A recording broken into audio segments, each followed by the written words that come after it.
Welcome to the New Ulm Forum, hosted by the New Ulm League of Women Voters. I'm Teresa Caveney, and I serve on the board of the League of Women Voters.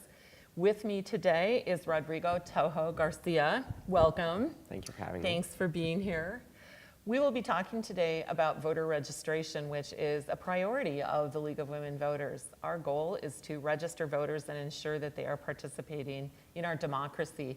This spring, we launched a youth voter registration program that was really made possible and successful by Rodrigo's efforts. So we'll learn about that and learn a little bit more about voter registration in Brown County.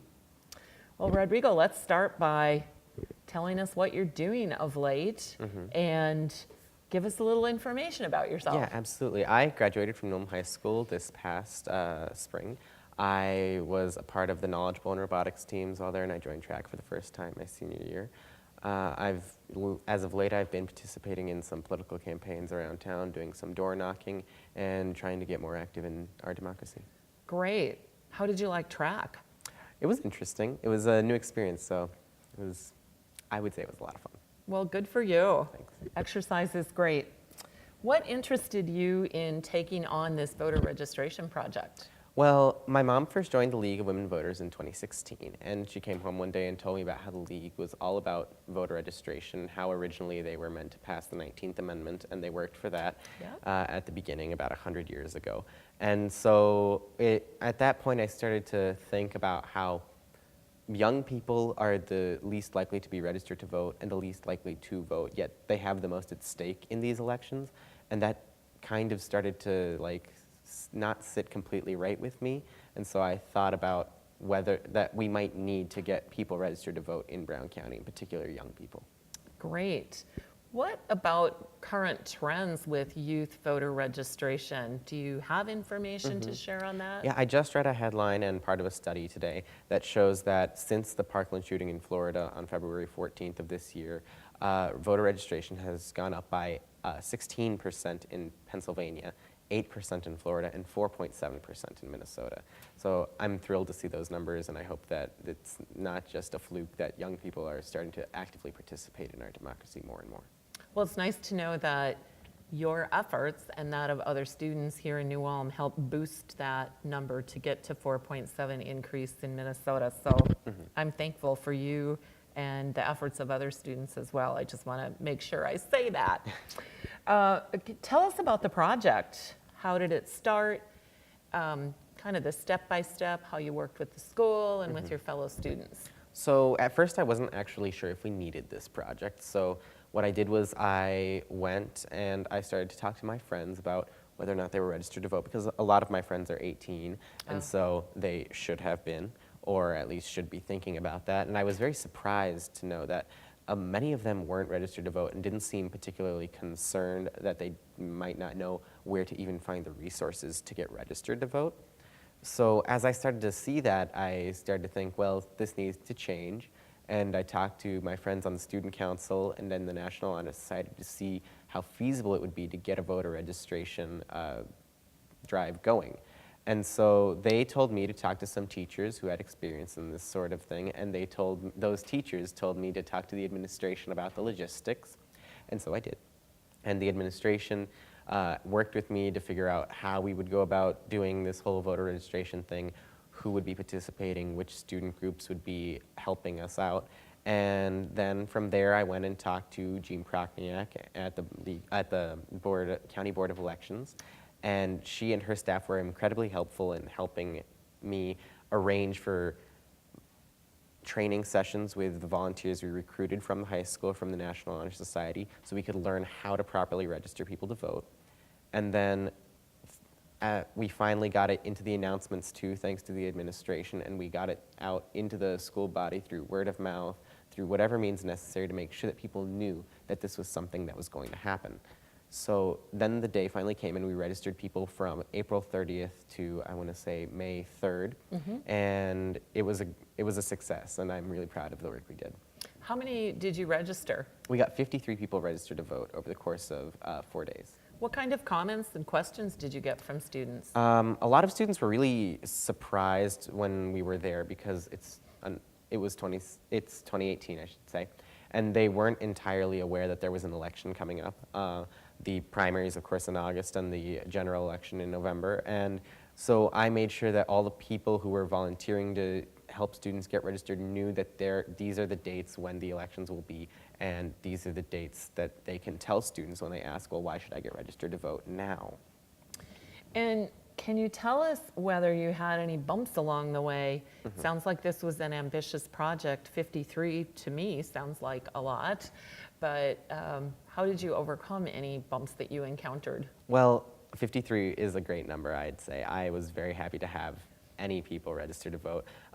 It was a little bit difficult to communicate with administration at first about which groups would be participating in this and how we would get the logistics of this whole thing lined up. But I think through constant communication and I think on both of our parts, trying to make sure that each side got what we wanted, we were able to get this to work, because ultimately administration wants students to be registered to vote, and ultimately I wanted to, and the volunteers that worked with me wanted to have this voter registration drive happen.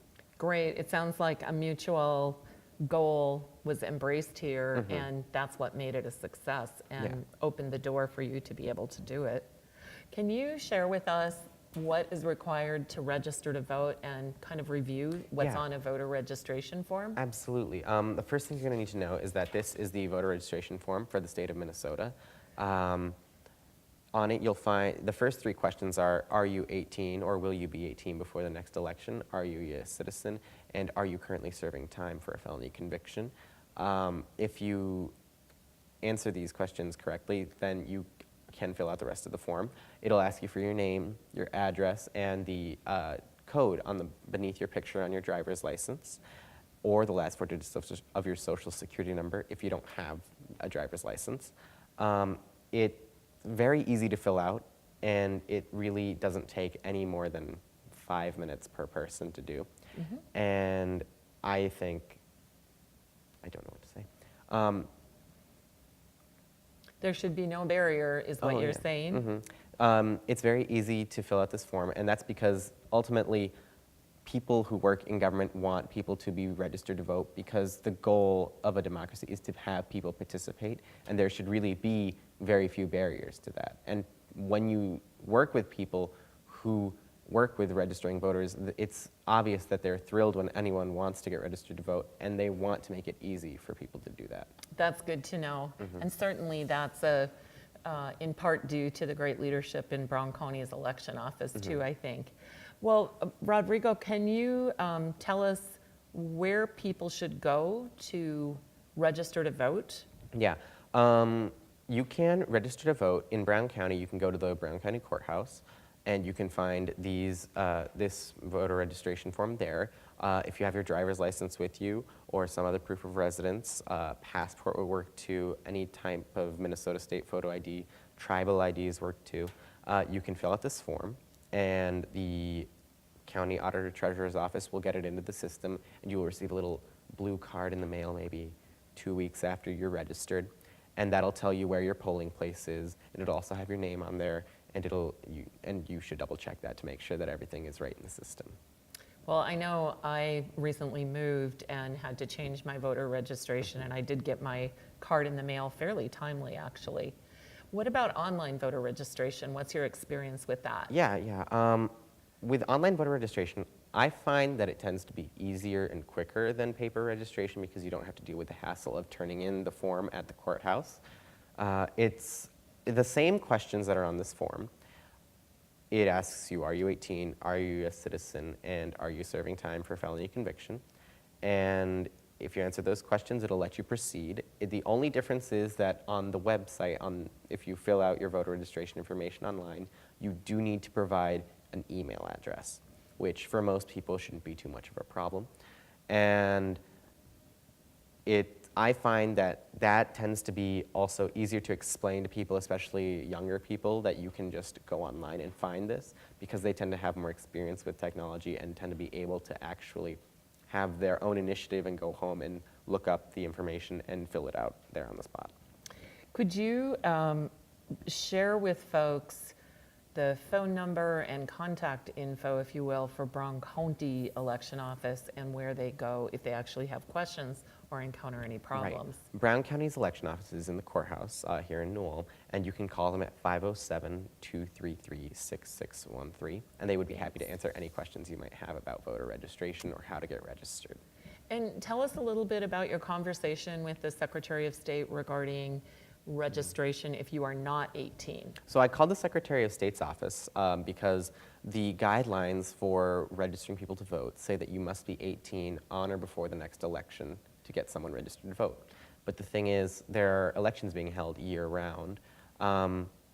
The primaries are in August, but the general is in November.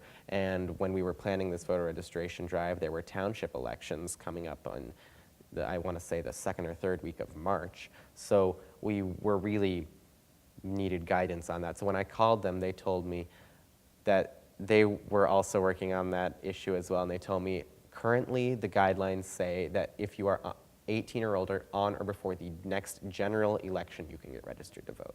Well, nice to know that you hit on a topic that was a question for the Secretary of State. When you told me that, I was very impressed that A, you had contacted them, and B, that they were actually struggling with that answer as well. So what are the next steps with this project? Right. So we had 20 people who were interested in being volunteers, and of those, 10 ended up volunteering to do the voter registration. And of those, several were juniors. Yep. And so those juniors are going to come together this coming school year in the fall and work with Gene Prochniak and the County Board of Elections, and they're going to work with the administration at the school, and they're going to try and get this voter registration drive going again right before the general elections in November. I'm not too involved in those plans right now, as we're still a long ways out and I'm going to college. But the plan, as far as I know, is to do another voter registration drive sometime between Labor Day and the end of October so that people are registered to vote on time for the general election in November. Great, and I look forward to working with some of those students. It's been a pleasure to do that thus far. What are your plans? I'm actually going to the University of Minnesota, Twin Cities. I plan on pursuing a political science degree there. That's not a surprise. And until then, I'm planning on continuing to volunteer for some political campaigns around town, and continue to remain active in politics and make sure that people get involved in our democracy and make sure that people are aware that their voice can be heard. Well, thank you. Thank you for having me. I'm excited for your future and for our future, a future leader in the United States, Rodrigo Tojo Garcia. Well, thank you for your efforts. And again, if people are interested in registering to vote, go online to the Secretary of State's office or go into the Brown County Election Office or give them a call, 507-233-6613. Thank you.